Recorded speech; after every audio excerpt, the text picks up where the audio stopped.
சர்க்கரை நோயாளிகள் எல்லாம் நாய்க்கு நன்றியோட இருக்கணும். நாய் நன்றியோட இருக்கிறது வேற.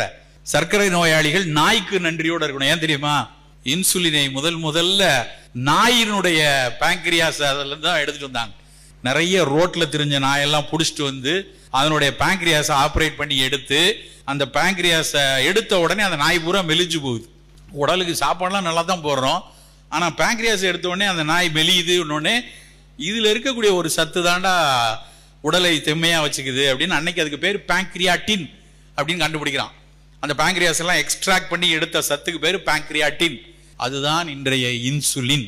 அந்த பேங்க்ரியாட்டினை வந்து நாயெல்லாம் கொண்டு நாயிட்ட இருந்து பேங்க்ரியாஸ் எடுக்கக்கூடாதுன்னு சொல்லி அதுக்கப்புறம் பாக்டீரியாக்கள்ல இருந்தே பிரிச்சு எடுத்து ஐலின்னு அவங்க அந்த குரூப் வந்து பாக்டீரியால இருந்து பிரிச்சு இன்னைக்கு 1923 இருந்து 2023 வரைக்கும் இன்சுலின் பல மில்லியன் மக்களை காப்பாற்றி கொண்டிருக்கிறது.